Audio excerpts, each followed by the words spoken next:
I want to welcome everybody here to the new school. Thank you to the panelists for coming and being a part of this amazing evening.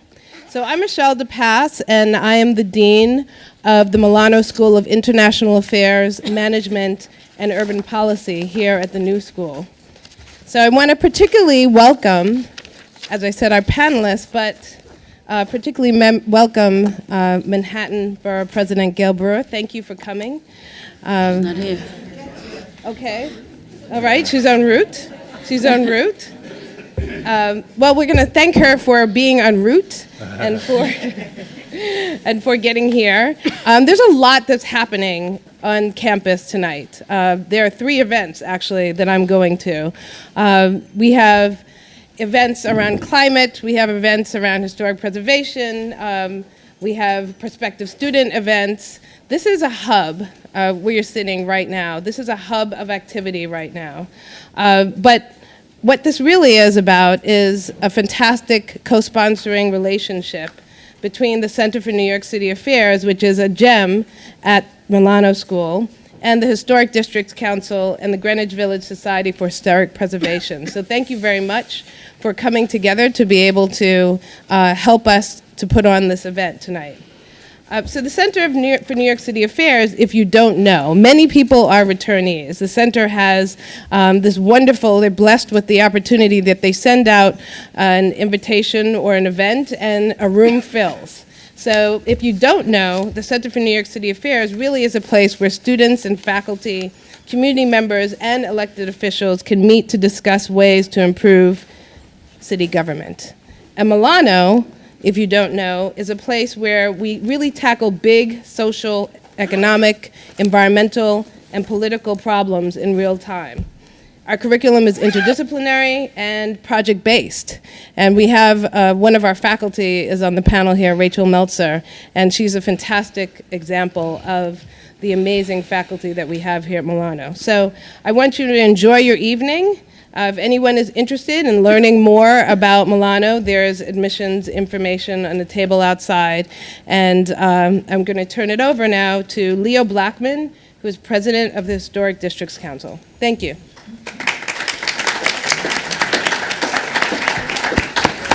Wow, that was most of my speech. I'm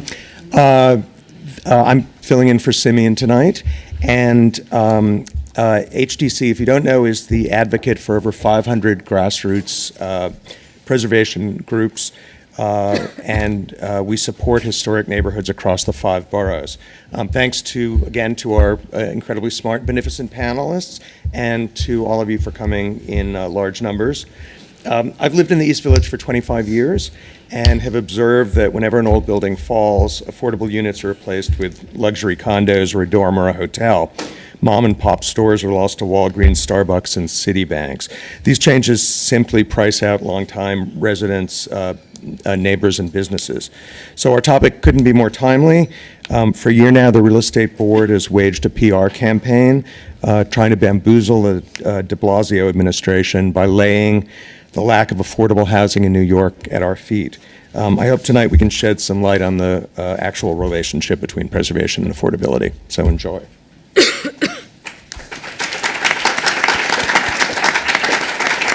Good evening, everybody. I'm Andrew Berman, Executive Director of the Greenwich Village Society for Historic Preservation, and I'm going to be moderating tonight's discussion. So welcome, everyone. First of all, the Greenwich Village Society for Historic Preservation is a community-based nonprofit founded in 1980, and we work to preserve and protect the architectural and cultural heritage of Greenwich Village, the East Village, and NoHo. Everybody has information on their chairs, both about GVSHP and HDC.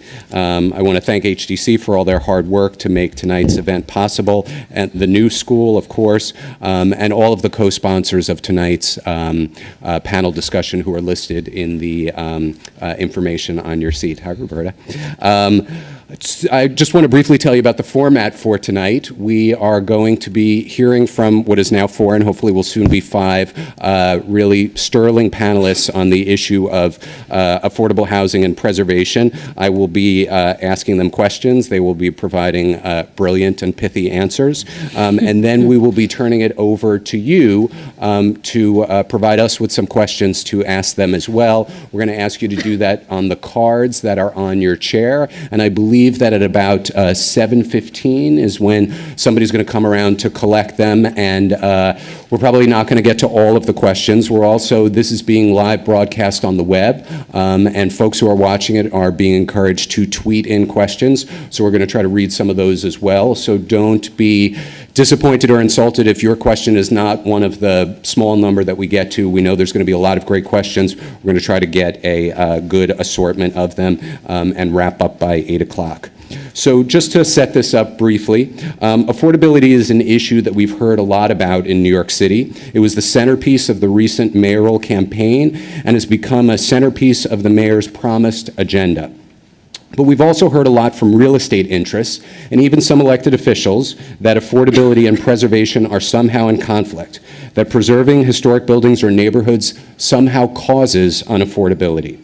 Interestingly, these are in many cases the same voices which years ago said that historic preservation led to economic stagnation and job loss. Now that that canard has been so clearly disproven, they're seeking other arguments to try to undermine our system and process of preservation protections. Perhaps even more interestingly, the voices blaming preservation for our city's unaffordability crisis are also, in many cases, the same voices that strongly supported the measures which many would argue have led to our current unaffordability crisis.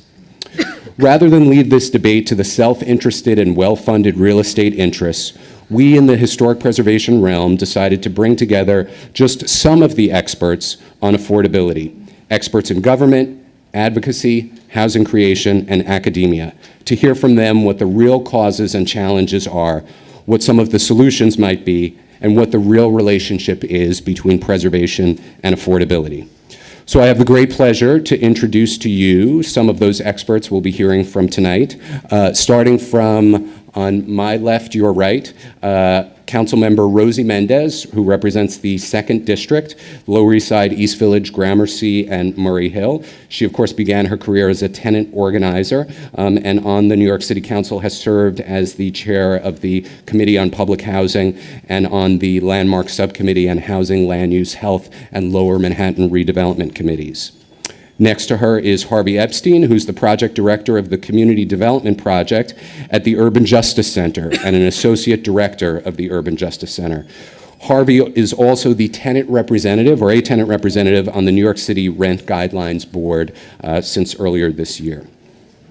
Nadine Malay is the director of Inspiring Places at Community Solutions. She's responsible for the development of supportive housing, including more than 1,000 units, over 800 of which were built sustainably. And then last but not least, on the end is Rachel Meltzer, who is an assistant professor of urban policy at the Milano School of International Affairs, Management, and Urban Policy at the New School. Her research centers on issues related to housing, economic development, land use, and local public finance, and how these affect neighborhoods and cities. And I see our 5th and final panelist has arrived, perfect timing. She is, of course, the Honorable Gale Brewer, the Manhattan Borough President. Prior to being Borough President, she served 12 years as a member of the City Council and is formerly the New York City Deputy Public Advocate. So I'm going to start throwing out some questions and just ask you guys to chime in as you see fit.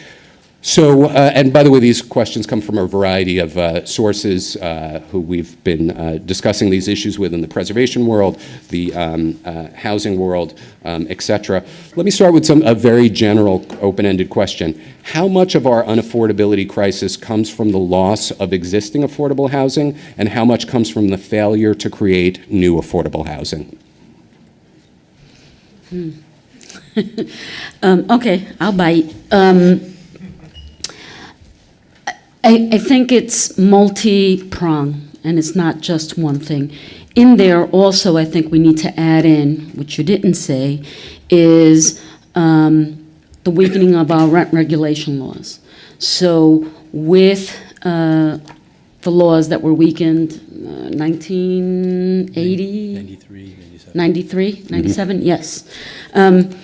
What happened is now we have vacancy decontrol and we have high rent decontrol, and in my district alone, we've lost thousands upon thousands of what was previously rent stabilized apartment that are now market rate. And when someone moves out, they come in, they do a lot of construction to raise the bar, and now they decontrol the apartment.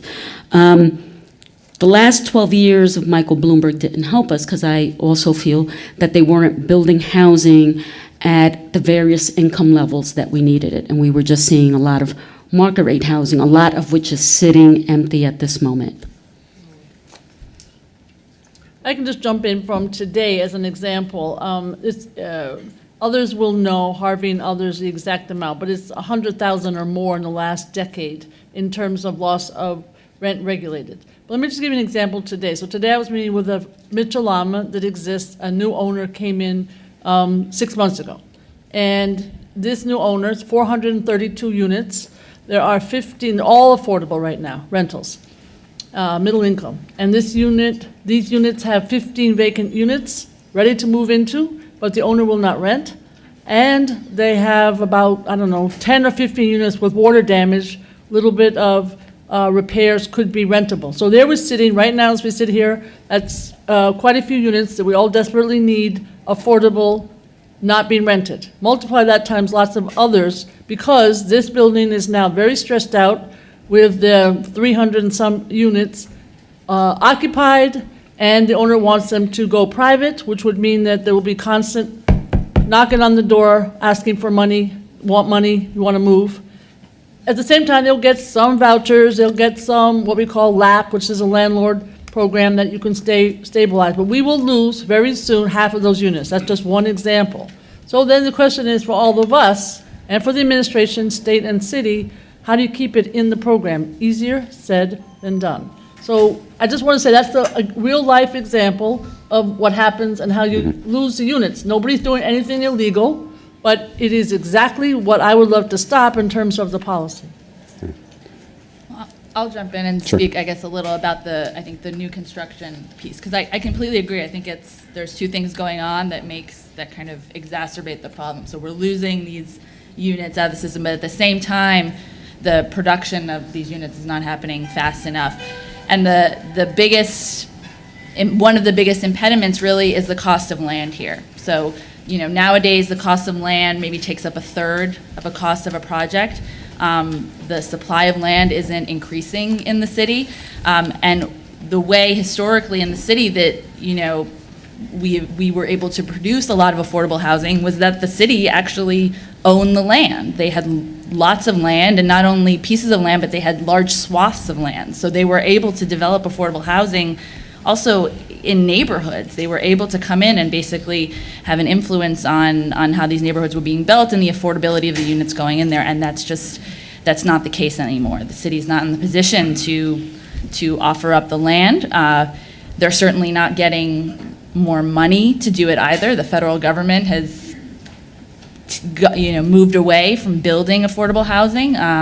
Place-based approaches like that are not the norm now, coming from the federal government. So the city is kind of left with fewer options here to actually build it. It's costly to build market rate housing and then throw in kind of lower rents. That's going to make it even harder to produce it. So on the construction side, there's a real constraint spatially, but not to be a total Debbie Downer, which I hope we'll talk more about tonight, right? I mean, so the challenge is to find the space. I mean, it's here, right?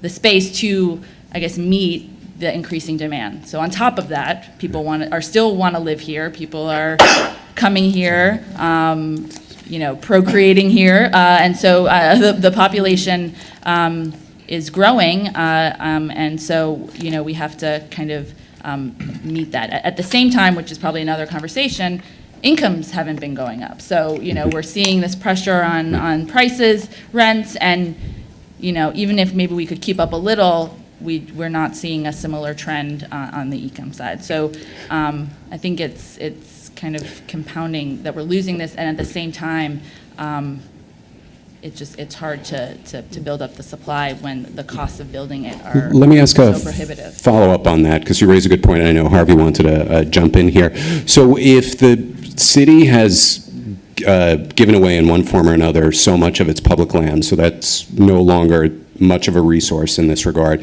and if the cost of land is so high, and there may be ways in which that could change over time, but it's probably not going to change that rapidly.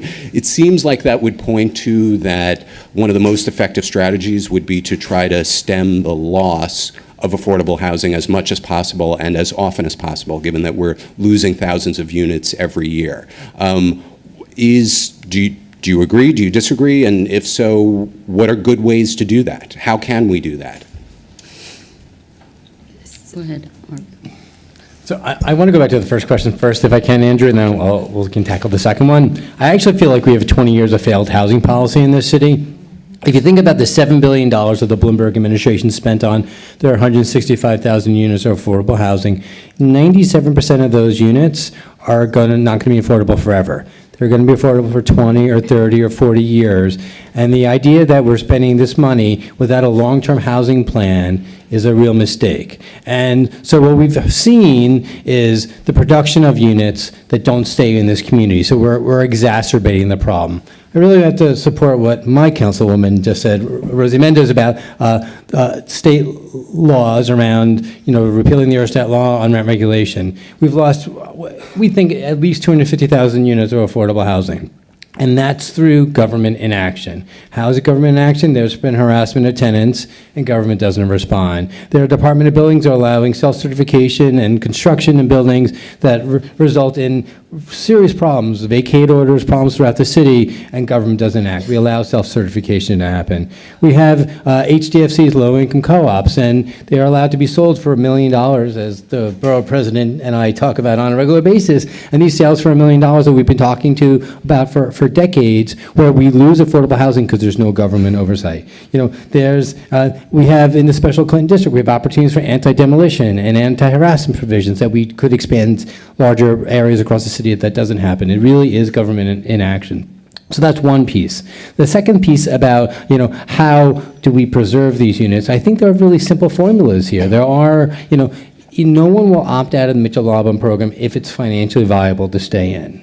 Right? No one will decide that they don't want their HDFC to be affordable housing if there are so many disincentives to staying in. So there's ways to do it. There's opportunities. There's 35,000 units of HDFC co-ops in the city. Those 35,000 units could be preserved if there was a stick to say, hey, if you don't keep these affordable, these are the penalties. You, Mitchell-Lama, if you don't keep these affordable, these are the penalties. And we won't see another Phipps houses. We won't see, these opt-outs all over the city, the Grand Street co-ops, thousands and thousands of units, which were middle-income housing units that are lost forever.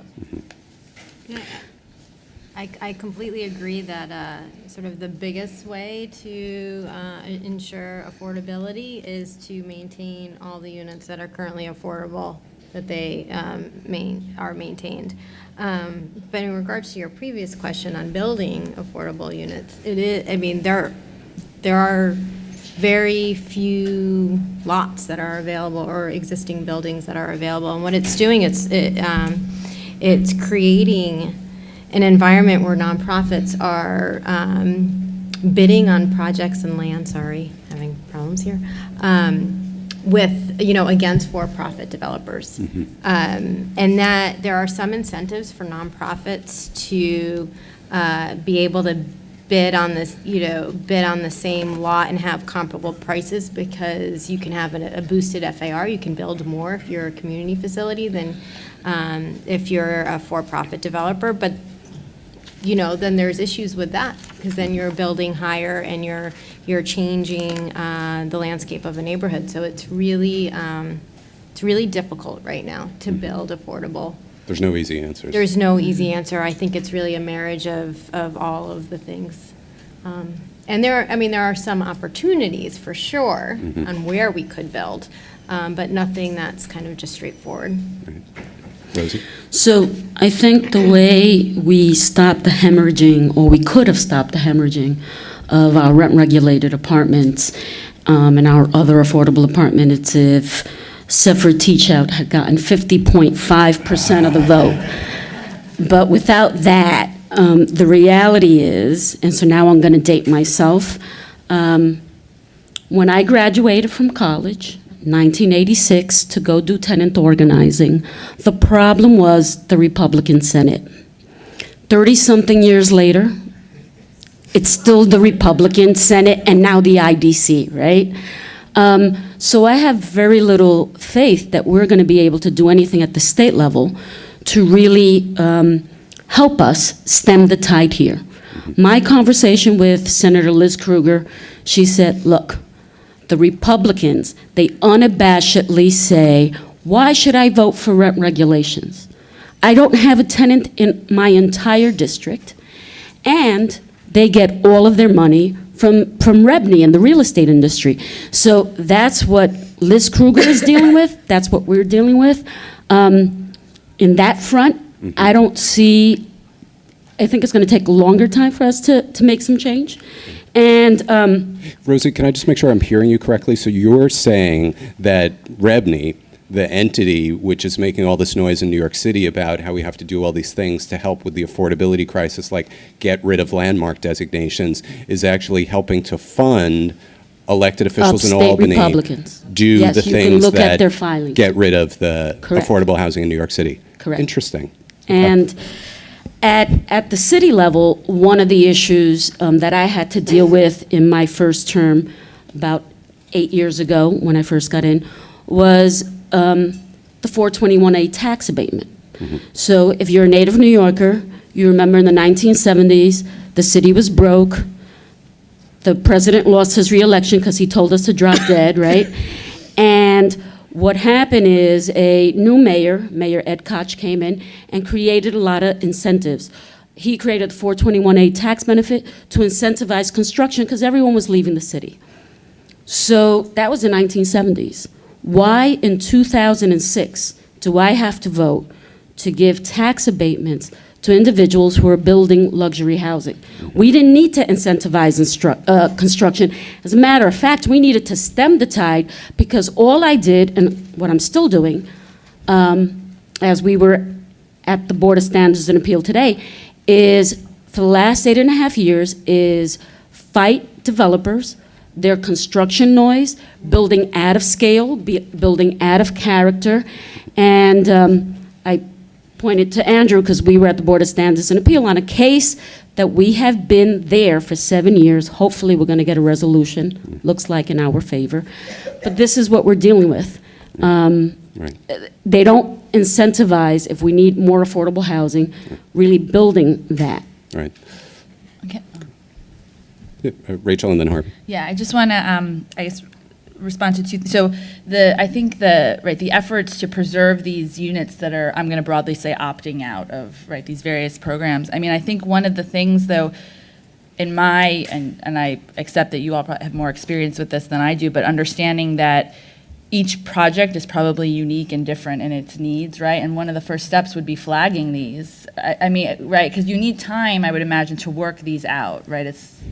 I imagine it wouldn't be like a monolithic kind of Yeah, I mean, they're flagged. policy. With the Mitchell Lamas, you got pre-94, post-94, so the ones that are not going to be stabilized, you have the opportunity as an owner to buy out and figure out a way of moving people out. So I agree with Harvey that this issue of immediately low-hanging fruit is to make sure that each and every case is secure for the long term with some kind of an incentive. That does not exist now. But isn't the goal to kind of catch some of these, though, in time to work some of these Yeah, things but out, believe- right, before they make the decision to opt out? And so have have the city kind of flagging these in time to approach these projects and with time to work it out, so it's Right. not, The Mitchell Lamas, you usually can flag the HCFC. Right. Yes, But the other ones, right, but these HUD that would be, finance. that would be a goal. Flag them now and get going and deal with this, what I call low-hanging fruit for preservation. Right. So I think the three categories, it's really the project-based Section 8 buildings that we're seeing a lot of opt-outs, and I think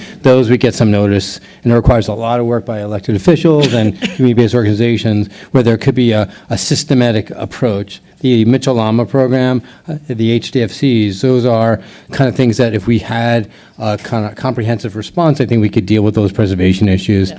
But I also think there's low-hanging fruit of, long-term affordability, and I don't know why, I know the mayor talked in his campaign last year about mandatory inclusionary zoning, but in the housing plan, it talks about only mandatory inclusionary zoning in upzoned areas.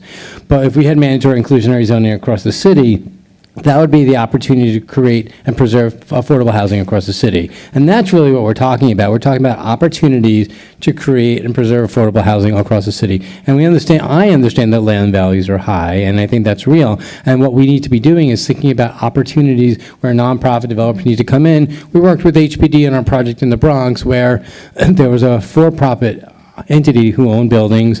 They were not taking care of the buildings. We worked with HPD to get repairs done, and then we took $1 million in liens against the property and used it to allow a nonprofit, Banana Kelly in the Bronx, to be able to purchase the buildings and maintain them as long-term affordable housing. So there's opportunities always available, especially with these over-leveraged properties around the city, where nonprofits can come in and maintain buildings if we have a housing policy that looks in a creative way. So it's really the preservation side and the development side of a long-term affordability. I think we can hit both with a lot of things. And unfortunately, I agree with my councilwoman that I'm not sure our Albany solution is going to fit, but we have New York City solutions. I would encourage us to really focus on those New York City solutions. I want to follow up on something that Harvey said. We've heard increasingly in the last several years about the way to address the need for affordable housing in New York City is to give bonuses to developers to allow them to build bigger and then skim a fraction of affordable units off the top there. Is that the only way that we can create affordable housing? That's obviously going to bump up in some cases against the desire to maintain, sort of a scale and density in a neighborhood. Is the only way to create affordable housing to allow to give bonuses to developers and say you have to give a little something, a fraction of that back in return? As long as we're still giving tax breaks for building luxury units, then I guess yes. But if we change everything around and, you want to build luxury units, you don't get a tax break, then we don't have to do give us a little something. Mm-hmm. Then I think we can change that. Right. I mean, Harvey raised that currently the conversation is around doing this only in upzoned areas, and he suggested that it shouldn't have to be connected to upzoned areas, that things like this could be mandatory even when you're not increasing the allowable density. Is that possible? Is that politically feasible? Is that legally feasible? Can we do that? Well, we certainly, in our letter to the mayor, listed it as one of the issues that we would like to see done. Some of us are dealing constantly with rental versus condos. Last thing we need in our city is another condo. We need a lot of rentals. So if you do a building that has completely rental, market, and affordable, you can do it in the way that you just described, contextually, and within the, in my opinion, within the context of the neighborhood size and character, and at the same time not go to the stars. I think this is a particularly, to be honest with you, a Manhattan concern. I know that my colleagues in the other boroughs have more space and are not as opposed, I'm not saying everybody, but my colleagues are not as opposed to taller buildings. In Manhattan, I agree with you on the need for something that's contextual and not to the stars.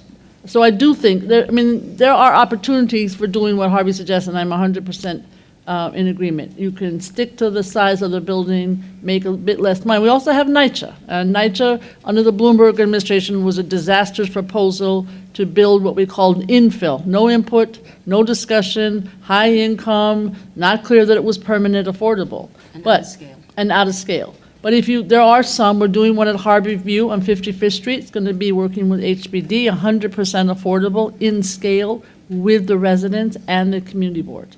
Some of the developments can be done like that. So that's another example, in scale, within input and contextual. So it's possible to do it. In Manhattan, I feel like if we're going to do mandatory inclusionary zoning, it has to be contextual. And Harvey and many of us can remember when I first got elected, we were working on the Lower East Side East Village rezoning, and it took us 3 years to get it passed during my term in office, but my predecessor started the ball rolling.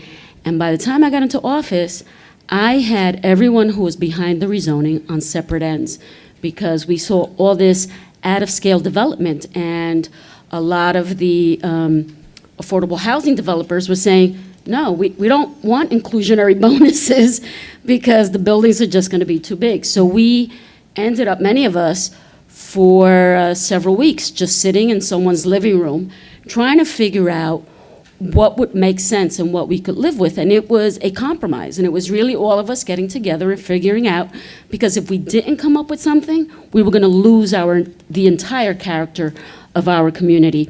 And we came up with a contextual plan, and we were very specific. We had commercial overlay on a little strip. We had mandatory inclusionary bonuses, not mandatory, on the big avenues, and was not included on the small avenues. And I think it was something that worked, but it took a lot of work of a lot of like-minded people dealing with the current problems that we were dealing with at the time. You've actually anticipated one of my questions, and I'm just going to sort of follow up on that a little bit, and I'd love to hear from other folks as well. So what happened in the East Village, Lower East Side, in some ways one could say you could look at as a model. Not a perfect model, but certainly under the circumstances we were presented with, there was a lot of win-win-win there. There was contextual rezoning. There was also rezoning that incentivized the creation and preservation of new affordable housing. There was a follow-up landmarking action. There has been new affordable housing that's been created as a result of it. Is this a replicable model? Is this something that we can do, where we can protect and preserve important historic buildings, we can create new affordable housing, and we can also keep development in scale, which in many ways we managed to do with that? I don't know how easy it is, because I know the challenges we had, and then the areas that weren't rezoned, to this day have not been rezoned. And it's how many stakeholders can you get together who are really willing to compromise. So I don't think that it's always going to work out. But I think, I mean, this neighborhood by neighborhood model, though, I think is something to learn from and think about. So, I mean, when we talk about, doing inclusion mandatory for the whole city, I think we do have to be careful, because, I mean, the thing about inclusionary zoning is it is a very nuanced program. The thing that is actually appealing about it is that it can be flexible and targeted to the context. So in this example, right, maybe you build taller on the avenues, you have more I mean, there's ways to kind of adjust it to be contextual. And so I think doing it neighborhood by neighborhood is the more careful approach. And my understanding is actually, I mean, what's happening in the administration now and their planning of this program is they are trying to go in kind of neighborhood by neighborhood and understand the needs of the neighborhood. So I think with that kind of approach, and it takes time, right? I mean, it takes consensus building, but the thing about mandatory, which is if you have to be careful, because right, if it's in place, so you have to be very careful with how it's designed. And I think going in and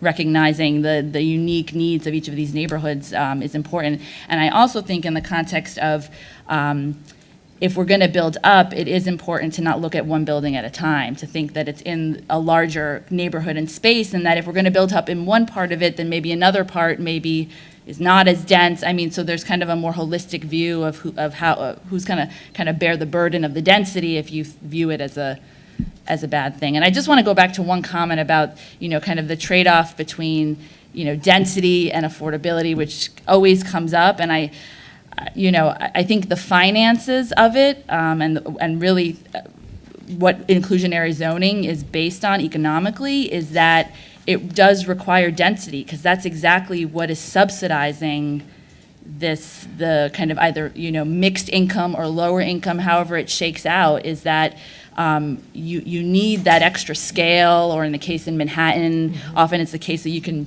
charge more for the units on the 40th floor. I mean, I'm not, that's necessarily the right way to allocate the units, but economically, that you need that scale to subsidize those lower income units. And zoning is used as a tool when there aren't those dollars necessarily to provide that subsidy. If we're gonna mandate, though, affordable housing more intensively, though, we're gonna need more than zoning to do it, because that's not gonna be able to cross-subsidize it enough. So that's, and I think the city is limited in terms of those kinds of resources. Yeah, I actually totally agree that it shouldn't be like the 5-borough kind of, this is how we're going to do things, but really neighborhood by neighborhood, not just borough by borough. And then also looking at different, it's not just going to be zoning, I think it's also looking at the building department and existing buildings and what can be done with those existing buildings, that just look at sort of innovative ways to maintain different types of housing topologies for people at truly affordable, not what just like the mayor might be saying is affordable, but really the whole spectrum of people that need housing, and creating solutions for everybody that needs housing in this city. And that might be then getting down to building by building, and looking at building codes and uses. Sure. Harvey. So I have to say that I really disagree that we should have a neighborhood by neighborhood approach to mandatory inclusionary zoning. What we need to have is a citywide plan that says every neighborhood has to take a part in this mandatory inclusionary zoning idea. And there are cities all over the country that do it right now, from the West Coast to the East Coast, from Maryland to San Francisco. There's lots of opportunities to look at examples of how we have a mandatory inclusionary zoning plan. What can change in neighborhoods and can change in areas that are being upzoned is how much affordable housing is set aside and what the levels of area median income are for those units. But they say that we should not have a platform that says mandatory inclusionary zoning. I think is a real mistake. I think Rosie raises a good point. Let's use the example of 421A. In certain neighborhoods at 421A, you have to set aside 20% affordable units, an economic exclusion zone. That changes from time to time, and then the wealthier, more expensive parts of the city, you should put more units in. In some neighborhoods, you put less units. In some neighborhoods, you put no units in. But see, the mind is, in neighborhoods, we should figure out what the percentage might be for them, but not say that any neighborhood is exempt from having to put affordable housing. The second thing is, if we do a mandatory inclusionary zoning across the board, it says even if the market rate and the affordable units are at the same price, what you're doing is preserving that neighborhood long term. So in the South Bronx, when the neighborhood gentrifies, the people who are in the mandatory affordable units stay affordable. So when the rents double and triple in that community, the people aren't pushed out because the market rents are now higher. Their rents are preserved because those are affordable in perpetuity. So I think that's really important. And I think about the East Village rezoning, I think we did a good job. We just didn't have a mandatory program. We had a voluntary inclusionary zoning program. So some developers got upzoned and didn't have to put any affordable units into the mix. That's a mistake. The other things we didn't get were the anti-harassment, anti-demolition provisions. In every neighborhood, especially in neighborhoods that have severe gentrification pressures, there's anti-harassment provisions that exist in the Special Clinton District, which preserves units for tenants who are being harassed. We really pushed hard for those provisions. We weren't successful, but those are things we need to see. And the anti-demolition. What historic preservation does, it prevents buildings from being demolished. And we need opportunities to if you look at the neighborhood of Hell's Kitchen, it's a low rise, it maintains a lot of affordability because there's anti-demolition provisions, so people can't demolish buildings in Hell's Kitchen. The affordable units that still exist there just because of the fight in that community to keep an affordable neighborhood. There's been huge gentrification pressures there, like there are in other parts of Manhattan, but these provisions really protect tenants, and I really would love to see these provisions expanded around the city. There's also a lot of, in addition to that, and I totally agree, a lot of publicly supported nonprofit housing and things of that nature, which also does it, which unfortunately we've seen the government doing less and less of. Well, let me ask this.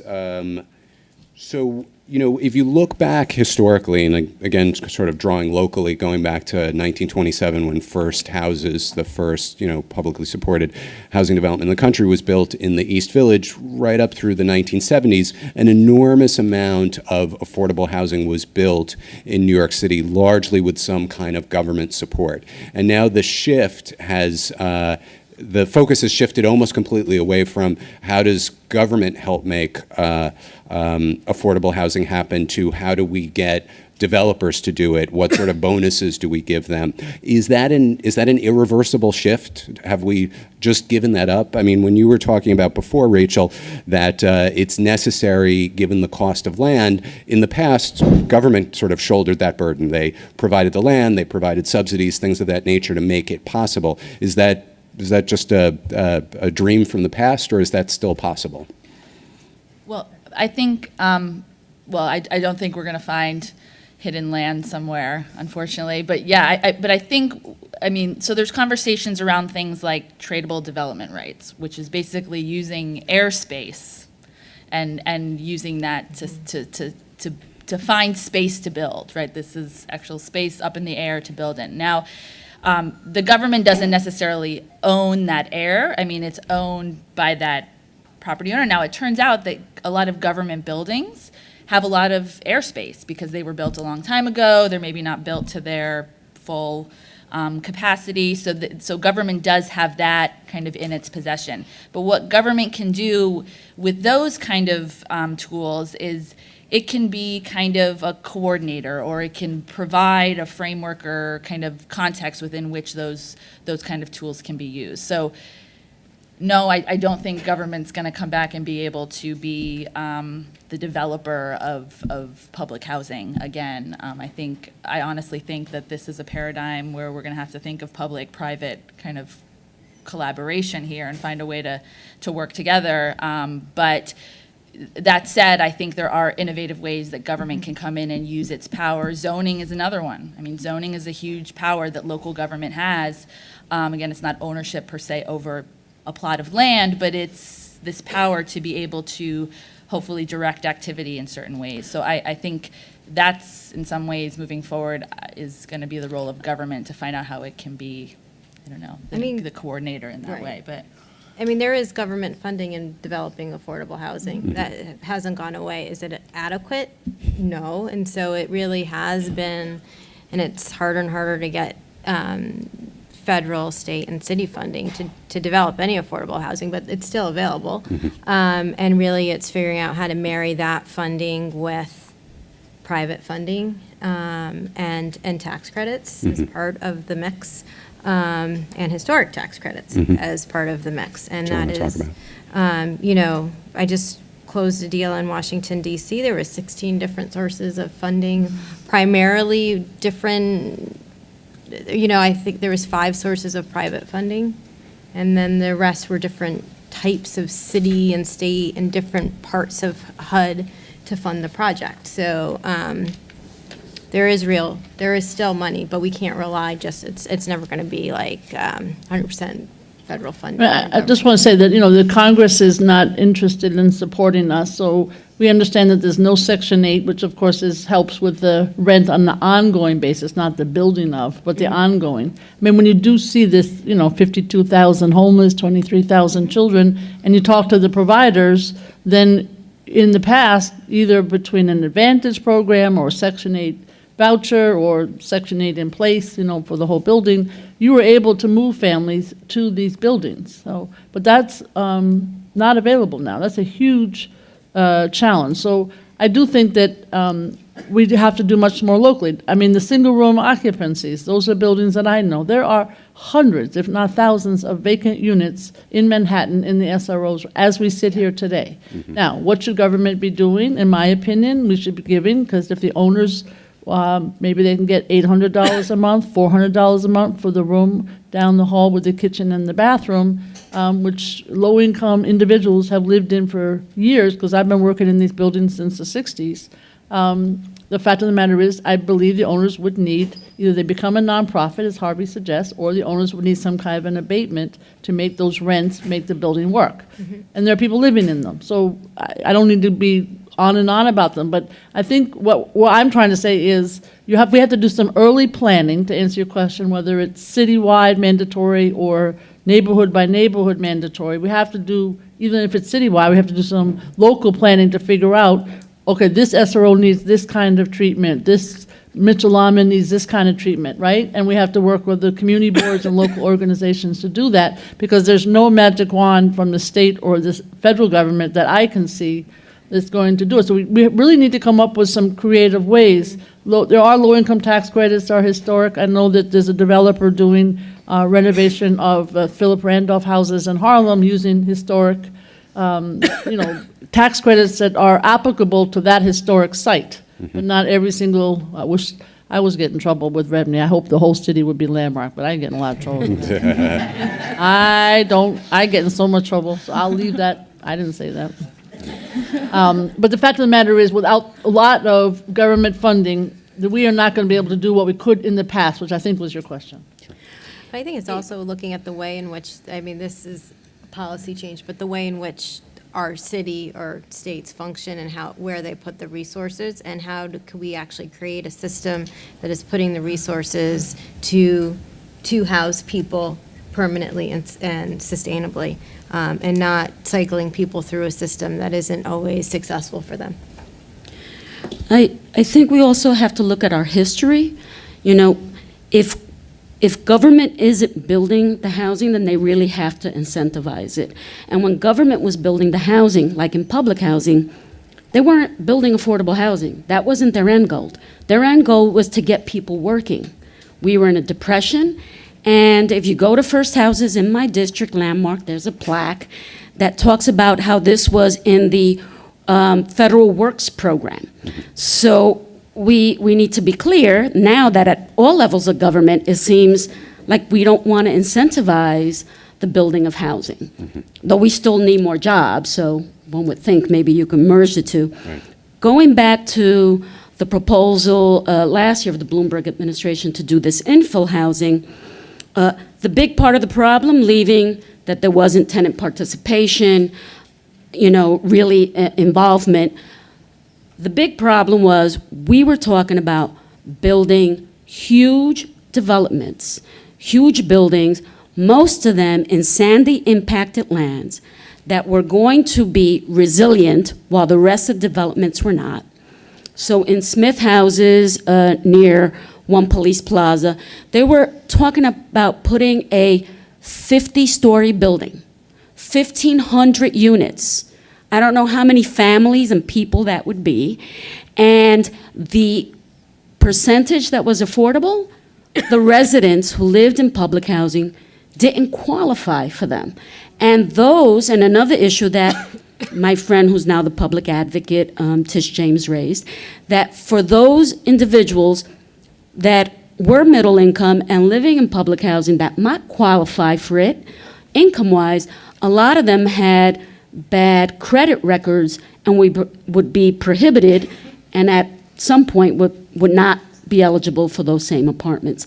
So if they see all this housing going up, they're not benefiting from it, or they don't see anyone else. There's nothing on the part of the community to want to see it, particularly when they were losing baseball fields, community centers, parking, open space that was important to them. Gotcha. Can I say that I actually don't feel like the government has stopped investing. It's just chosen what it invests in. I mean, Atlantic Yards, we spent money and we spent eminent domain to build a stadium. What people feel about Barclays is what they feel, but money was spent on that. In Willets Point in Queens, we used eminent domain to take over land to build a mall, okay, that aren't even having living wage jobs there. We're using $100 million in the Bronx for Fresh Direct because we want them to have a facility in the Bronx. This government makes choices about its resources, right? It makes clear choices about its resources. So to say that the government isn't investing in the city is not, I don't really see that's not the conversation. The question is what we're investing in. Right. And the real issue here is, do we care enough about public housing to build more public housing? And I would say yes, we do believe in that. We need enough gumption of people in this government to say yes. We need the administration to say yes. Do we want another Mitchell-Lama program, another middle-income housing program? Yes. Then the questions, once we answer those questions, if we do say yes, the question is where do we put them? But the first question has to be answered, and I think we need the administration to be supportive, saying, yes, that's what we want.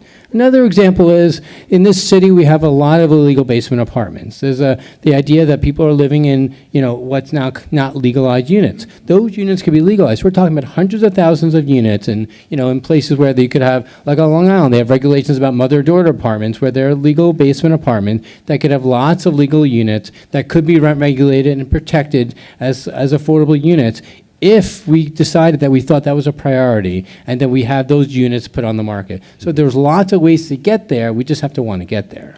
Jumping back, do you think we're going to see the administration make that shift that you said of investment directly in affordable housing? I mean, I'm hopeful. What we've seen recently, I think the council voting on Astoria Cove in the next couple of weeks, which is unfortunately just another 80-20 project.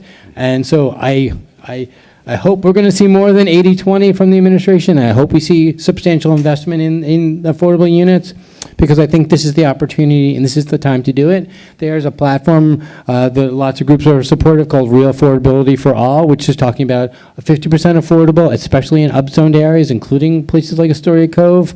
And we haven't seen that yet from the administration. What they're saying to us is, well, at least our 20 is a mandatory 20 and it's permanent, which is better than the Bloomberg voluntary 20, which we may or may not get. So it's better, but it's not really where we need to be. And that's what we need to say to the administration. I was struck by something that you said before, Harvey. I remember when there were the debates over what should happen with the West Side rail yards, and there was a big push in the neighborhood for the creation of purely affordable housing, and the response from City Hall was laughter. You couldn't possibly build affordable housing over a rail yard. It's too complicated and it's too expensive. Now, I grew up in the Bronx, where there's tons of affordable housing that was built over rail yards in the 50s, 60s, and 70s, and it's still there, still functioning as affordable housing. The priorities were just different then, so it's really just a matter of how you want to spend those resources. I want to shift gears a little bit and bring this back to the question of the relationship between affordability and preservation and reuse.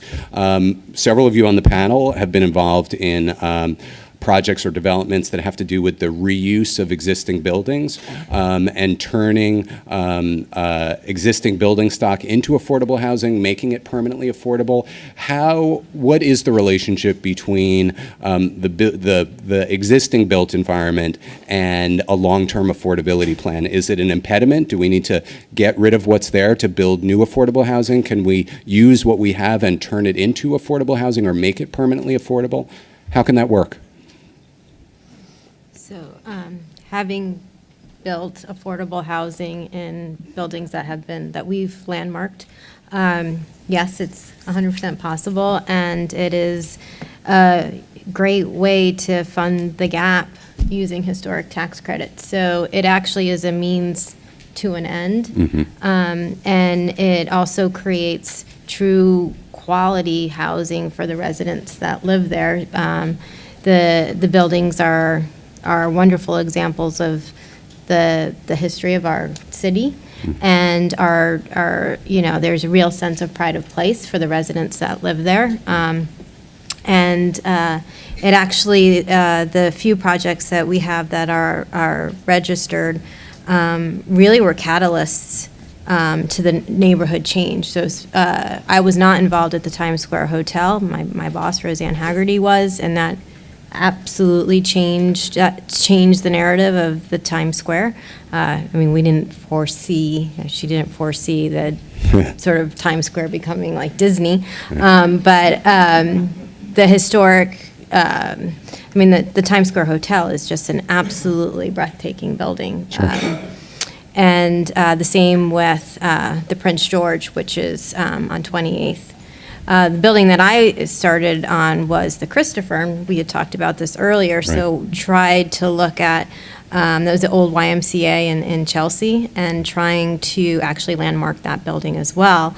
We were unable to do that because the building department, the building code, contradicted what we would have to do to maintain the building as far as having the building landmarked. It was an old YMCA building, and so there's very few existing YMCAs that have the existing corridors for the residential units. And so to landmark the building, we would have had to maintain that corridor. but it was illegal to maintain that corridor. There wasn't enough egress. So we did not put the building on the register, but we kept, all the outside of the corridor, obviously that went. But all other sort of historic features in the building that we could maintain, we did. And Beautifully.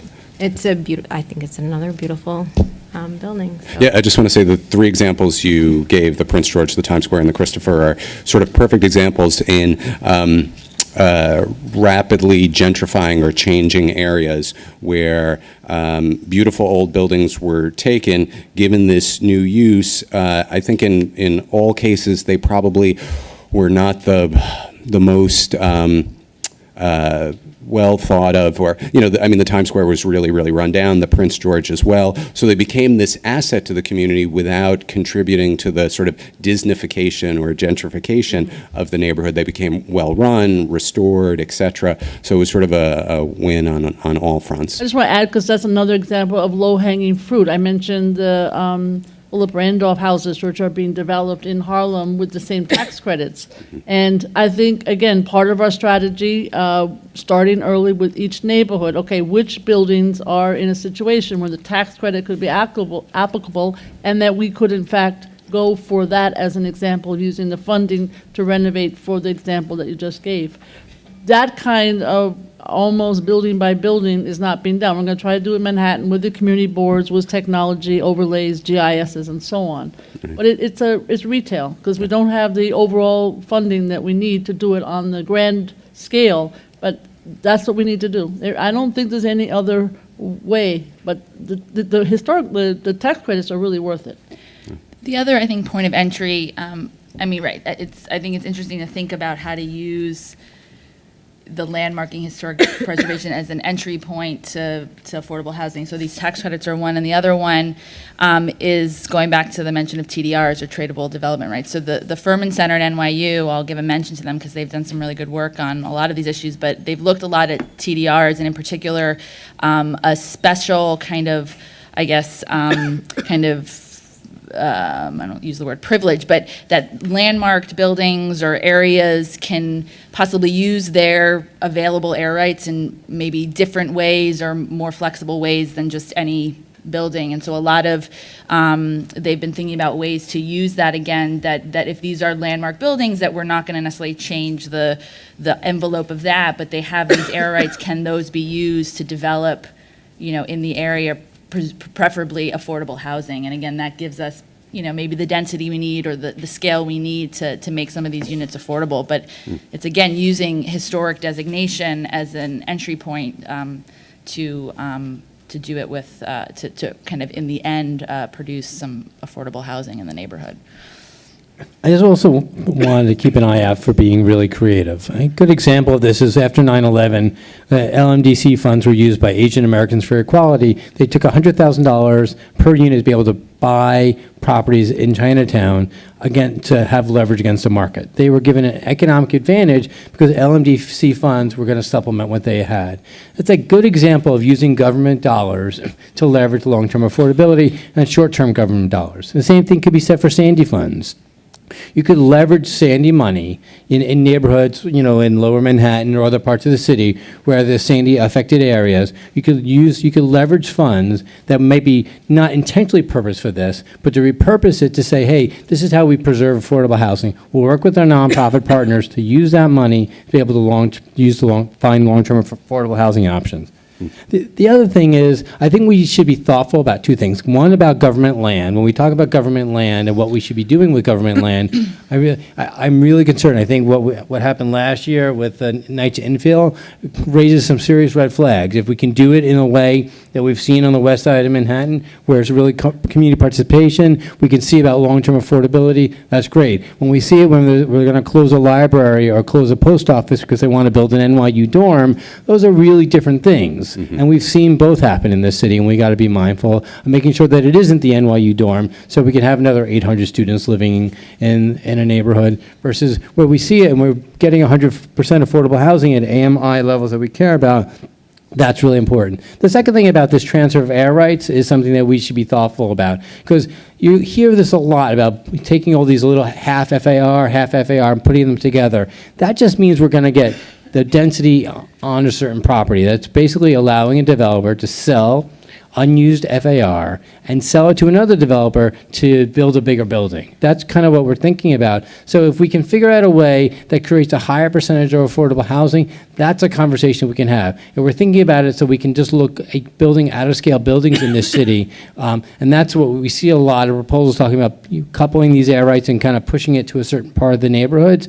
That's going to really be pushback, and all we're going to see is a lot more market rate developments and not the level of affordability we want. We'll see around Smith houses in that development where there's low-income housing, to put those 1,700 units in, that would change the entire character of that neighborhood. Every bodega would close down, every store would close down, the commercial rents would double and triple. We see a total change of the character of the community, and then would no longer be there for the people who've been in that community for 50 and 60 years. I mean, I was going to say, air rights is an interesting issue. I mean, it's not ever decided on. It's always complicated. I know that some developers are really smart about going to some religious institutions or schools and getting them, and then you do end up with a large building.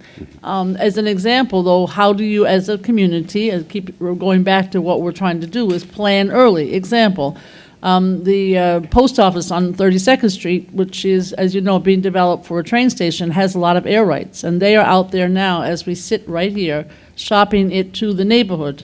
Now, Board 4 and Board 5 are pretty smart, so they're paying a lot of attention, and so are we, and so are local elected officials. But the question would be, how do you use that to leverage what we all are desiring? Not an easy answer, but one that has to be discussed. We have to take, as you suggested, all the different pots that are available and figure out how to use them, because there isn't any magic wand. But here's another example, but it's not so easy to figure out how do you not end up with a tall building and end up with using the air rights for something productive. There's tons of them on that post office. And I think, I guess I was offering it up actually as an example of if the government kind of thought about this, right, and got involved, it actually would be a point of leverage, right? It's like, oh, you want to use those air rights? Well, you're going to have to give us, right? I mean, that's honestly, if we don't have enough money, right, to do this, the government's going to have to think of ways that they can leverage their power here. And so it's finding these points of entry where you have to go through maybe another, approval process, and through that then, you want to get through this part of the process, you're going to have to, there's going to be a negotiation here. So I think the air rights are an opportunity there that has not been thought about, thoroughly. And the other point is there's a lot of nonprofits that actually have air rights that within their portfolio of buildings have air rights. So I think in that conversation, it's more about, can we think of a system within which this works also fairly, because to be honest, how it kind of works now is it's more one-on-one negotiate, can we create a market for this? Not a free market, I would say put it out, but like something that makes information more readily available so that it's not kind of these hidden negotiations. And in the end, we could end up, finding the space that we need, to be honest, I think, to meet the needs of housing in the city. An issue that each of you have touched on in your answers has to do with sort of the community's priorities and sense of place and things of that nature. I know in the village, and by the way, if you haven't already, please fill out your question cards. We're going to be collecting them and getting to the audience questions. So in the village, there's two affordable housing developments left, Westbeth and 505 LaGuardia Place. Both of them are deeply concerned about keeping their developments affordable. Both of them pushed very hard to have their buildings landmarked. They had a tremendous sense of pride in the place where they live. They wanted that to be preserved and protected. They wanted the affordability protected, but they wanted the other qualities of it protected as well. How do we work together to create places that are affordable, but also do connect to this sense of pride of place, of community history, of the qualities of a neighborhood that are why people live there, what they associate with their communities? How do we make that possible?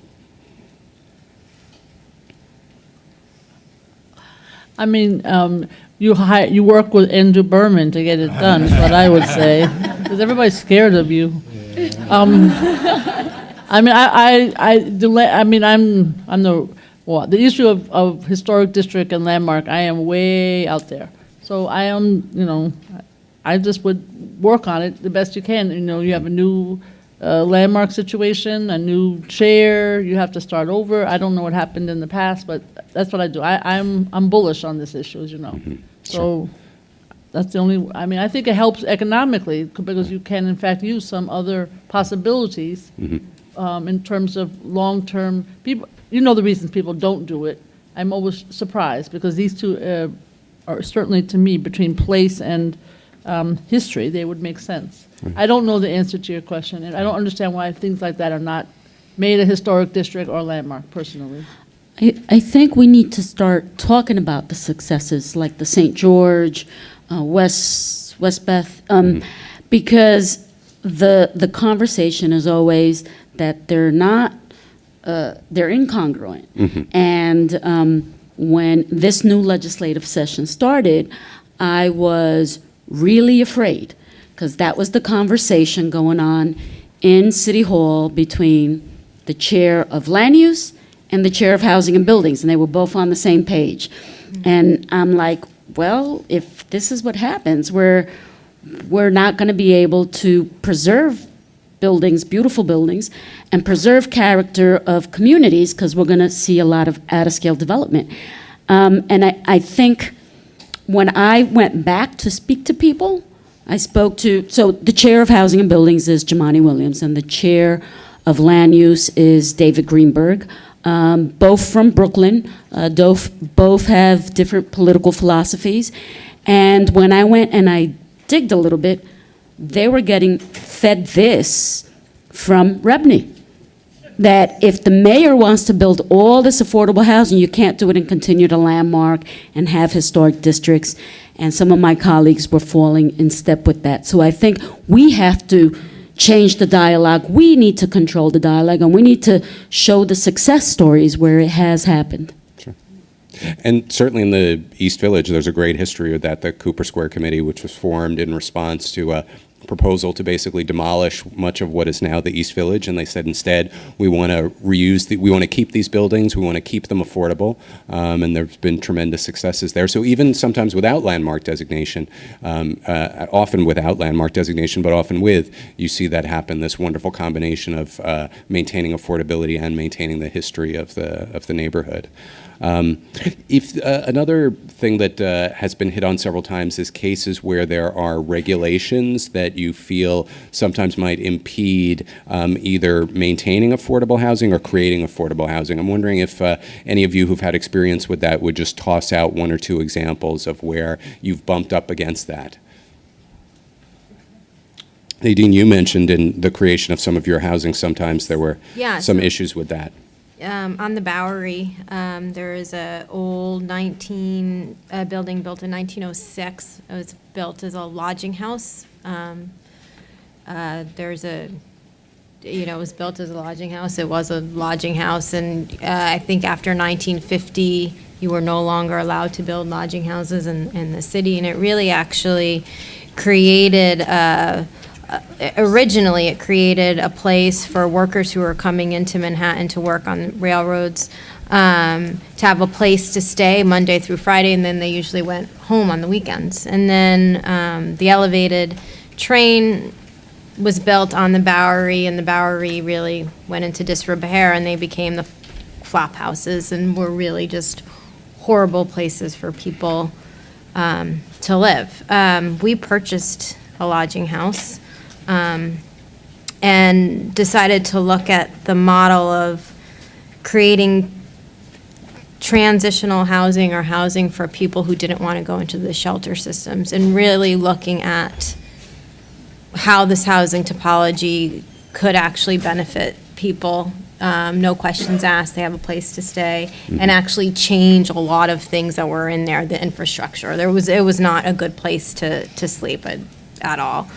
I just celebrated on Friday that we finally got the final C of O of that building, because we maintained the classification as a lodging house, which was really difficult to just get through the building department and fire department, and all of that.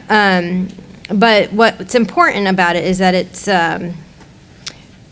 maintaining a housing topology for people at different income levels, people who do not want to have a lease or can't afford to have a lease, that might just want to have, they can afford $7 a night, and there is quality housing that could be built for people with shared amenities on the floor. Not everyone needs their own bathroom and their own kitchen, but everyone needs a place to sleep that they can call their own. And so I think just looking at different housing topologies for people, and that's not something that can be built today. You can't build a lodging house. You can't build SROs. You cannot. You cannot build an SRO. And I think the SROs, I know families who grew up in SROs, and no, you're not supposed to, but they did, and they are doing really well.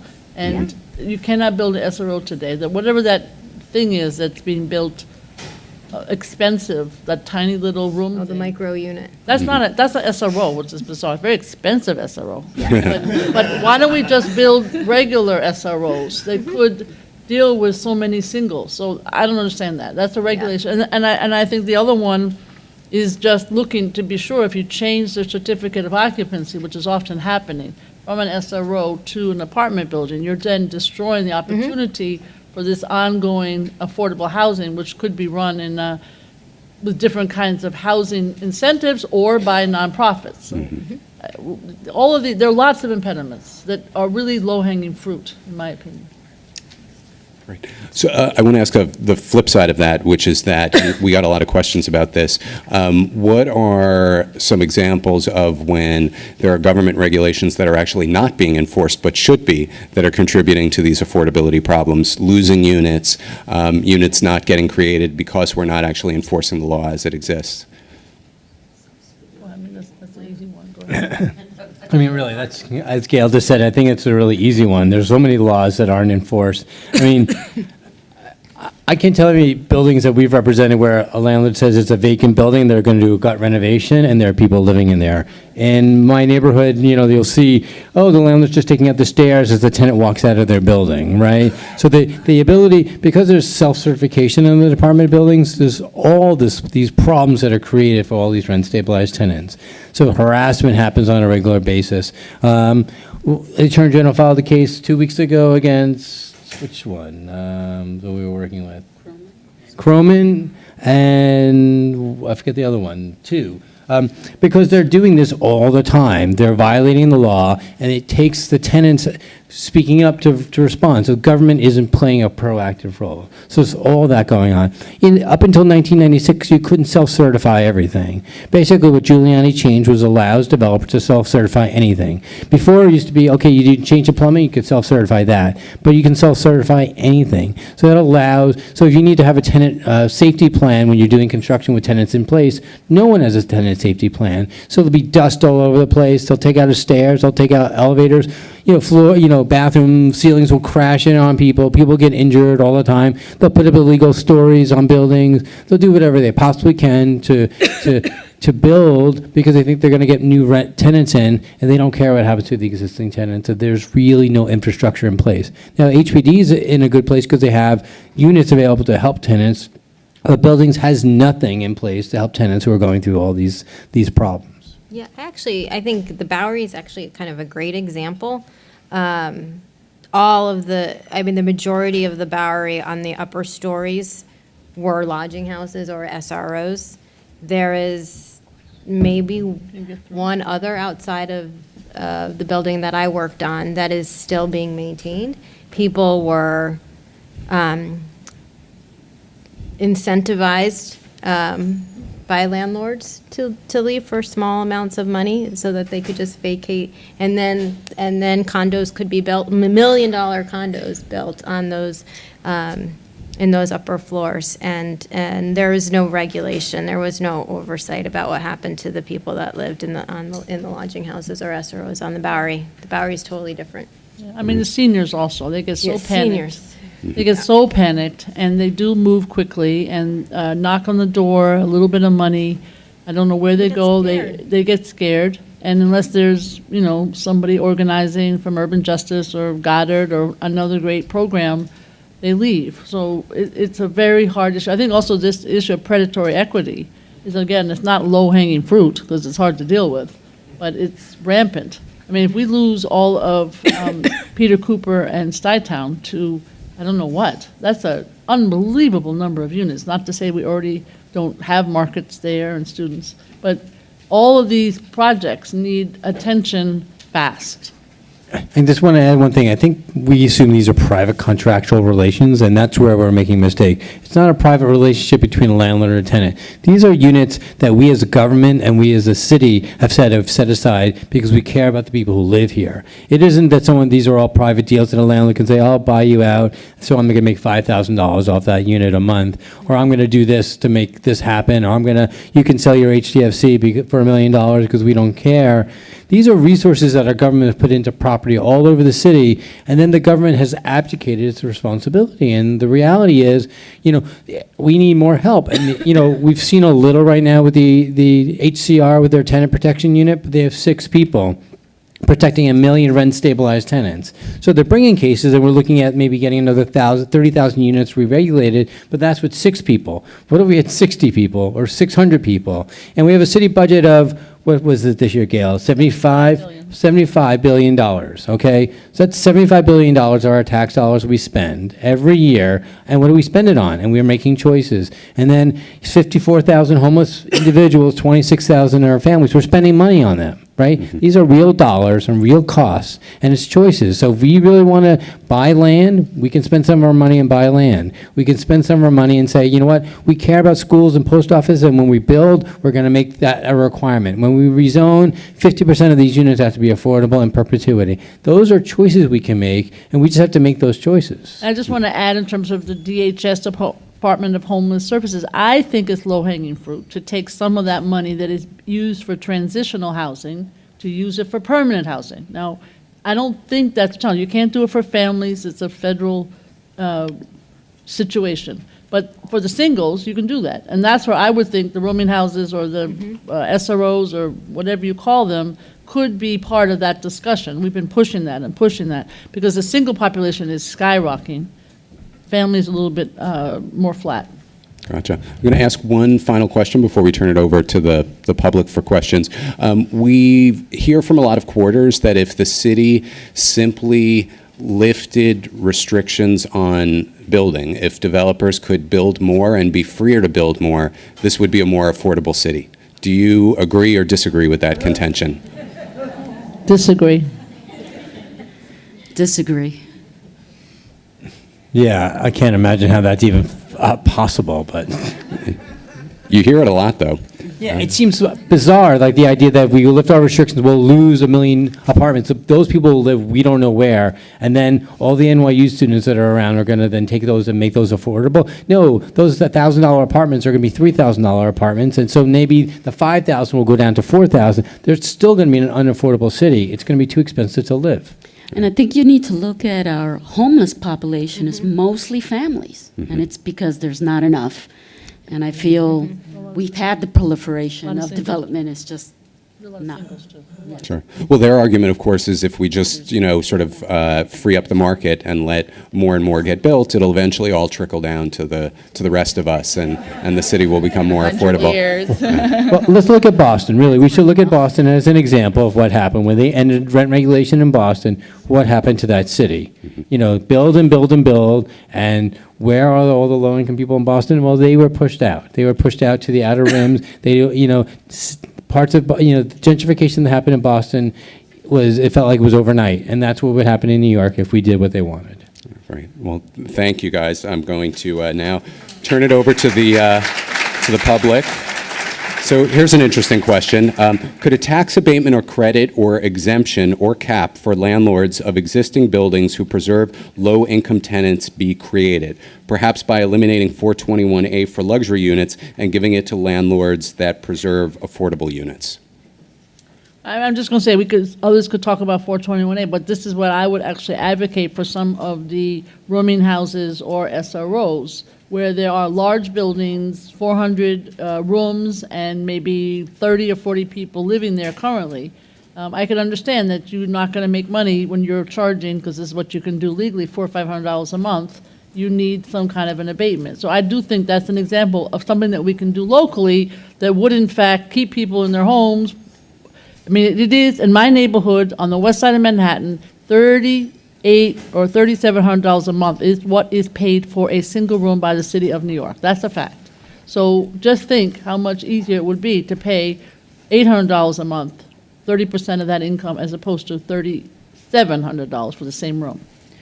I think there are strategies actually that are in place like that to help, again, for these opting out units. I think those are some of the negotiations that take place that say, look, right, if you continue to participate in this program, I think there are tax abatements or other they'll help them kind of refinance or help kind of subsidize certain insurance costs. So I think that there are examples of that happening. I can't give a specific site, but I think that's also the conversation of what needs to be done for these opt-outs, and if we have enough notice, we can go approach these individual projects or landlords and offer and give them these options. I mean, I think, and I'll just put this out there now because I think it's a theme. I mean, I think there's a lot of information that's just not made available to a lot of different parties, whether it's misunderstanding the costs of historic preservation or not knowing that if you own a building, there's actually low-cost options that the city does provide. There's the PLP program, there's the 8.8. I mean, these are out there to help, prevent your building from falling into disrepair so that if you are, one of the more the benevolent landlord or whatever, that's not gonna, that doesn't automatically kick your tenants out, but has a way out to help find, in a financially sustainable way, keep up the building. There are these, so, I think information is a common theme that needs to be addressed. Right. Well, that's why we're here. So here's one from Twitter. What will be done for long-term residents to control spiraling property tax rates increasing faster than wages? And it's something we hear about a lot. If you own a property in a gentrifying neighborhood, but you're not seeking to cash out, your taxes are going up, but you're not necessarily benefiting from it. What can be done about that? Can anything be done about that? But that's not from tax rates. That's from the value actually going Yeah. up, right? It's I think not that's the what they're- change. I think that's what they Yeah, mean. it's not the rate. It's that the property's increasing in value, the assessment, right? The assessment. Yeah. Well, I mean, Rosie and I sat in the city council. You got a pie. It's got 4 parts. The first part 1, is the single-family homes, and we always are told by our colleagues in other boroughs, right, that tax rate has to stay low, because Queens, Staten Island, they will all move to Nassau if, in fact, the tax rate goes up on single family. So that's the end of part 1. No, I'm not kidding. Part 2 is co-ops, condos, and rentals, and that's, I think, what you're talking about. And so that stays somewhat low, but it's not balanced because it's so low on the single families. Then you get utilities and you get commercial. Those are the other parts. And to be honest with you, we dump some of the leverage and the luggage and the baggage on the commercial and the utilities, and guess what? They pass it right on to you. So that's, we got this pot. And until we have a different discussion about property tax assessment, because that's what you're talking about, I'm not sure that it's going to change, unless somebody else wants to jump in. But I looked at that 4-part, I could memorize it, it's in my brain, DNA, etc.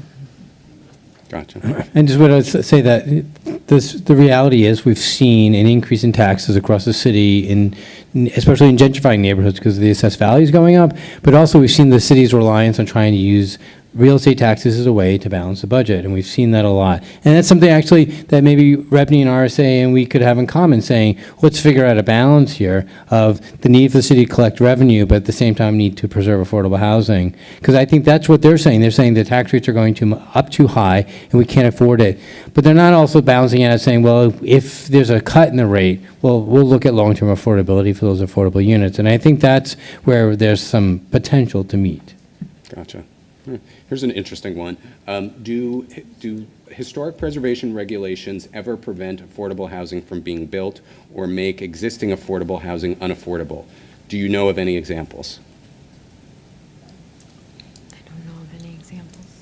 I mean, the issue we have is ongoing. I think this started with West End Avenue when we made this historic district.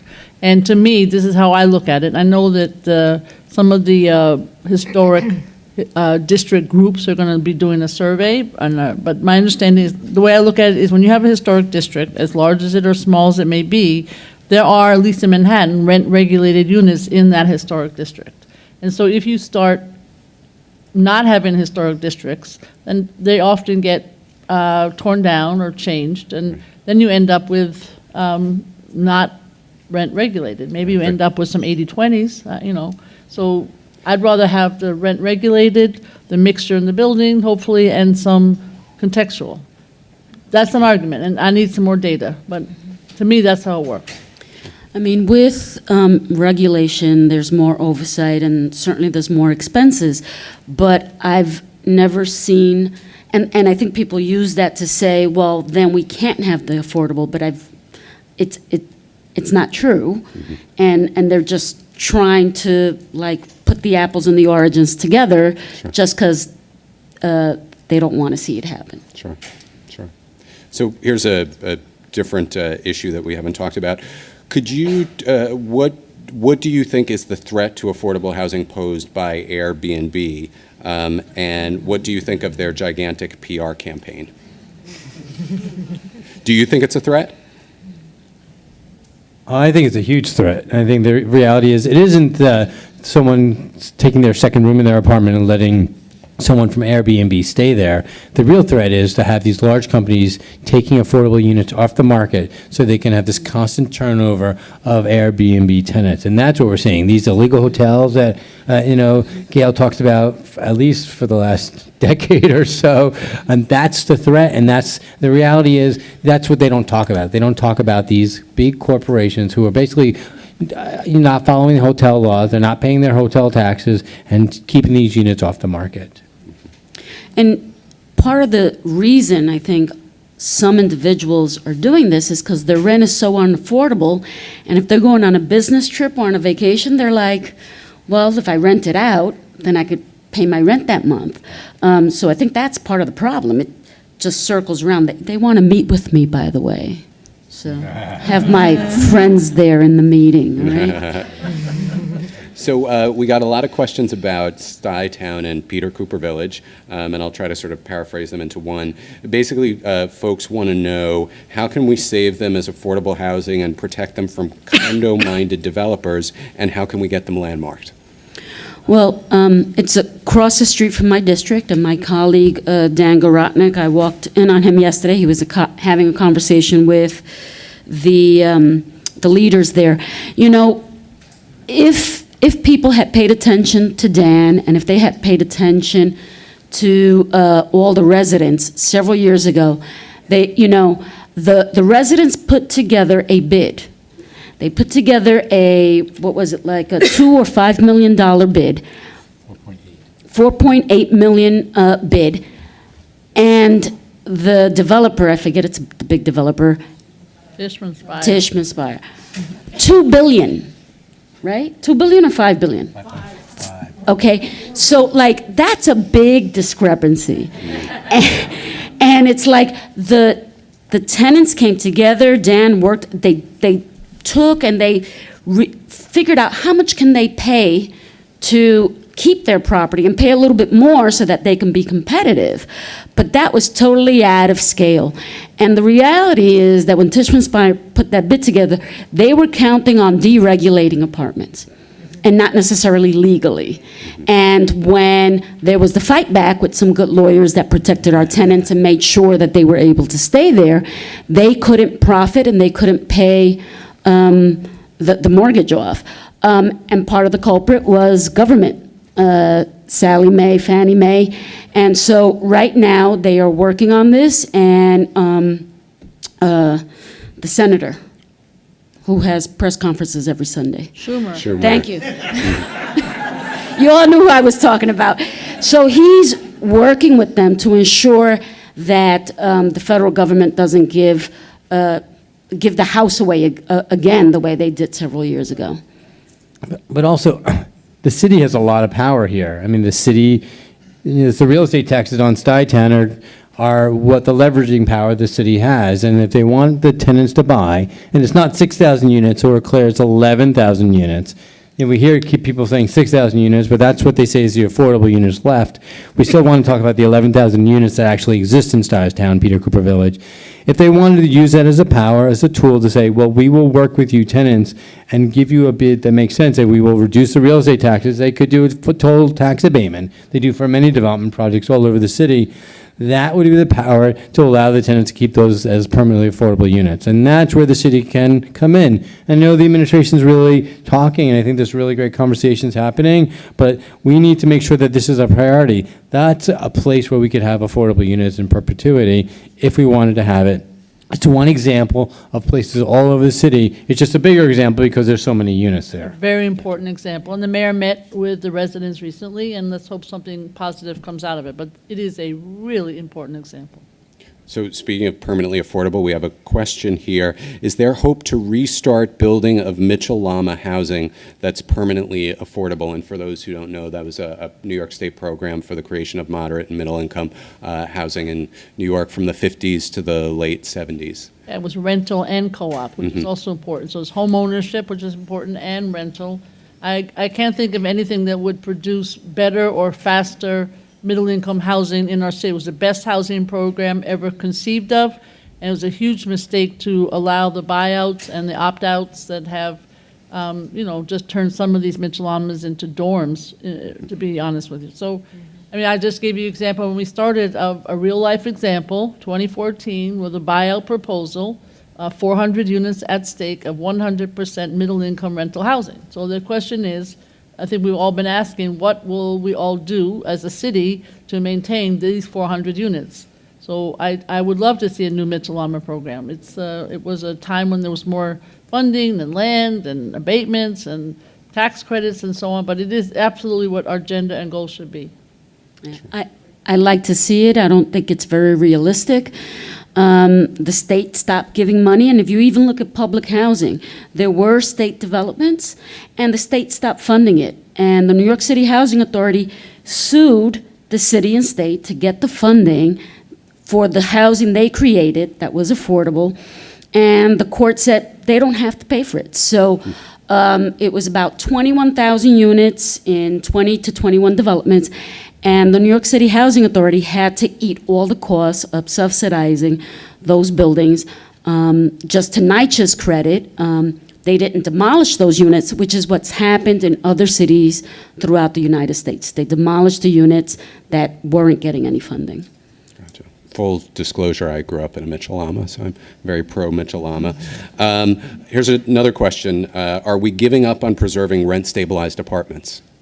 No, we're going to fight like crazy between now and June 2015 to not only preserve them, but enhance them with less vacancy decontrol and working on personal use. And we have the list memorized in terms of going to Albany, hoping that we're going to be successful. I would say it's the #1 fight. But what's interesting to me is most people don't know that this is a fight. And back to your issue of information not being circulating. So it's a fight that we all, whether you're in rent-regulated housing or not, we all need to be involved with this fight. I would also add that this is a rare opportunity where we see the expiration of 421A and the rent laws happening at the exact same time. So there's real leverage here. Real estate is going to Albany because they need something, and the tenant community is going to Albany because they need something. And so there's opportunity. Do we get ERSTAT repealed? Do we get some local control? What do we prioritize? And I think, the last thing we should be able to do is give up on rent regulation, because that's what we need. We need to actually prioritize it this year. I think this is going to be the opportunity to get the biggest gains in rent regulation that we've seen in the last 25 years, if we play our cards right. And I think it's really about what the borough president said. We need to get up there. We need to mobilize. We need people talking about it. And I can think we see some serious positive changes next year. Just can you very quickly define 421A for those who don't know? Yeah, it's a tax break to developers when they build. Gotcha. Okay. What can be done about warehousing rental apartments? Go ahead, it's a state issue. We need legislation and enforcement. Again, it's at the state level, so it's out of our control, though we are the ones who suffer the worst for warehousing. There are places around the world that say, if you warehouse an apartment, we're going to tax you at quadruple rate because it's inappropriate to warehouse apartments. And we could do that. We could say that's not appropriate. How we see housing should be. You can't have a building that's vacant. You can't have apartments that are vacant. If you do, you're going to see these costs. And that's if we had a city that cared or a state that cared about those issues, we could do it. It's a state issue, though. Yeah. You know who the biggest warehouser of apartments in Greenwich Village is? NYU. Shocking, I know. Is 80-20 outdated? How can the ratio be tilted towards affordable housing? We've sort of hit on this, but if anybody has anything to add on that question. I mean, I think we all agree that it has to be permanent, that there have to be more, and the question is how much is inclusionary zoning, how much is an as-of right, and where the will is on those two issues. And that's what the RAFA, the Real Affordability for All campaign is coming in from. We don't feel 20% is enough. And I think if you go back when we started with those numbers, it seemed like it was fine. When we said we'll have affordability for 20 years, that seemed fine. And then all of a sudden 20 years went and all our affordable housing was being leaked out somewhere. And I think we need to go back and change, the opt-out laws and to keep them in the program longer and to toughen and strengthen some of these laws with Mitchell-Lamas. Right now, like you have proxy voting and everybody can go in and to decide that they can opt out of the Mitchell-Lama program. And meanwhile, the people who are sending in their proxy vote are living in Florida because they want to opt out of the program so they can sell it at some point and forgetting about all the people who are here. So I think there's a lot of work to be done. Again, a lot of this is at the state level. Gotcha. Okay. So one person asked, is there much abandoned housing stock left in the city? And if so, what is preventing city government from renovating it for the truly needy, low-income, seniors, homeless, et cetera? What are the obstacles to doing this? I think the times have changed. We're not seeing all the abandoned buildings. So I'm a Yankee fan, and if you remember when the Bronx was burning, so was the Lower East Side, so were a lot of other communities. And back then, landlords some of them were even torching their buildings, getting the insurance profits and walking away. That is not happening anymore. The land, an empty building, it's all just way too valuable. And, so we need to be creative, since we don't have all the land, to figure out how to make more affordable housing. We still have a lot of those buildings now, though, like that were in the TIL program, that were supposed to become permanently affordable housing, are still waiting in different HPD programs, waiting to go through the process and get the renovations and become permanently affordable 20 years later. My friend's daughter, who was a child, now lives in the apartment, and she is fighting the struggle to get the building made into a limited equity cooperative. I was just going to say about the vacant land, unless it's city-owned, there are limitations clearly to what the city can do. I mean, if the building's in such disrepair and, they haven't paid their taxes for X number, then the city, might be able to take some action. But I think the one thing to think about is, vacant land policy or that there are buildings that sit vacant, land that sits vacant, and not only is it unused in the sense that there's potential to build housing, affordable housing there, but it also can have an impact on the community to have these large lots of land sitting there unused. So I think that's another kind of conversation of just, how do we treat, whether it's through the tax system, through kind of zoning, or however, community development policy largely, vacant land, vacant property policy is a way to think about not just building housing, but communities also, and what keeps them. I just want to throw in a red flag, because we had a hearing recently in the city council that was supposed to be about vacant land.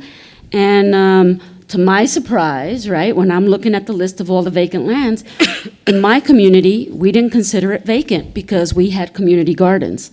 But the way they pulled in the tax lot, they just took anything that to them they thought was empty. And this is problematic because we need our open spaces.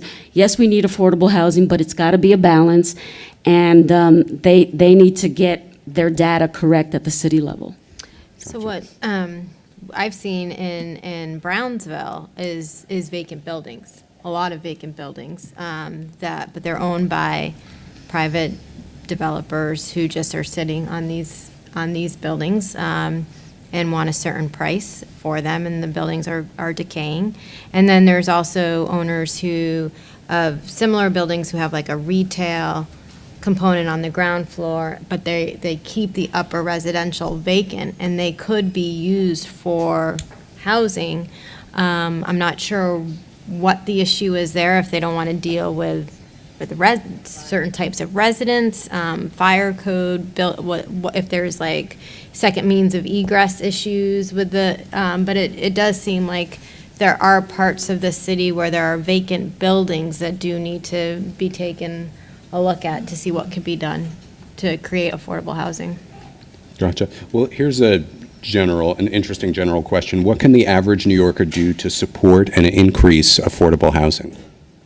I mean, I'm a big believer. I was on my community board. I'm a big believer in the community boards, and we're trying really hard in Manhattan to strengthen them, to give them tools, to give them more staffing. We're putting more staff in every community board in the next month or so to look at this technology. So I do think that this retail approach, which is working with the local elected officials, the organizations, to try to engender, as I think Board 4 has done. I think we'd all agree that Board 4 sets a very high bar. They just did an affordable housing study, not a 197A, which is more of a planning, but they literally did what I just described, building by building. And help your local community do that, because then you have a force behind you. You have a legal entity as opposed to just you doing it by yourself. So it's hard to know how to plug in, but I do think the community boards are one way to do that. One area that we got a lot of questions about is the definition of affordable, and a lot of folks saying that the AMI that's used is not necessarily reflective of, sort of who's living in the community. Can you talk a little bit about how that's defined? Do you think it really is a fair method of defining affordability? Should it be changed? Harvey, you want to go? So AMI is area median income. What we're looking at is we look at the area median income of the New York metropolitan area. So a family of four, it's $80,000, 100% of AMI. So that really doesn't reflect what happens in most of our low-income neighborhoods around the city. So the question really is, when we're building affordable housing, are we building at the levels that we need? Are we building them at 20% of AMI or 30% of AMI instead of at 80 and 120% of AMI? And those are the conversations. I think the idea of trying to get a local AMI, I know lots of people have talked about that, I think is a really difficult issue. And maybe the easier thing is to say, well, if AMI in this community, the Lower East Side, is 30% of AMI, let's build to 30% of AMI, and then make city programs available to people at those AMI levels. Mm-hmm. Gotcha. Okay. What is the difference between a mutual redevelopment and a Mitchell-Lama? It's funding. I know a lot about how the Mitchell-Lamas are funded. Others might, some of the co-ops I know have been done by unions in terms of the mutual. The Mitchell-Lamas were done with tax credits, inexpensive land, investors, 6% return. But I don't know enough about the mutual. Does anybody else know? Yeah. I mean, there are examples in the Bronx. Was Penn South originally mutual? I know I have one on the west side that is one. It's a different kind of funding, but others may know. The unions play their part. That's the other thing we're not talking about is what can the City of New York pension plan do? It's a discussion that needs to be had. We always have to be sure that city workers, retirees have adequate funding. California has a different process, so they've been able to do some more investing with their pension funds. But I know Controller DiNapoli and Controller Stringer are both looking at this, but there's obviously a great deal of money. I sit on that pension board for the city, NYSERS, and I know other electeds do the same. So I just want to bring that out as another source of local discussion. I wouldn't say it was low-hanging fruit, but I would say that it's something that needs to be part of the discussion. I'm sorry, I just thought of it when you're talking about, because a lot of the mutuals were involved in unions. Sure. All right, last question. It's kind of open-ended, but I think a really vital one. What do you see as how would you determine a reasonable height or size for requiring affordable units? I think what the person is trying to get at is looking at any community, where do you strike the balance between, okay, it's okay to go this big if you're creating affordable housing in return? I'll just say that a part of a campaign, the mandatory inclusionary zoning campaign, and we're looking at FARs of 4 and above. They're saying when you're building in an FAR 4, then that you should actually put units. FARs below 4, we're talking about potentially buyouts or other set-asides, but really 4 and above is where you should have on-site affordable units. And so that would actually eliminate the whole problem of going bigger in order to get affordable. Gotcha. Oh. Okay, great. Well, I want everybody to thank our wonderful panel here. Rachel Meltzer, Nadine Malay, Harvey Epstein, Rosie Mendez, and Gale Brewer. And thank you all for coming out tonight and for your wonderful questions. We really appreciate it. How are you? Nice to see you.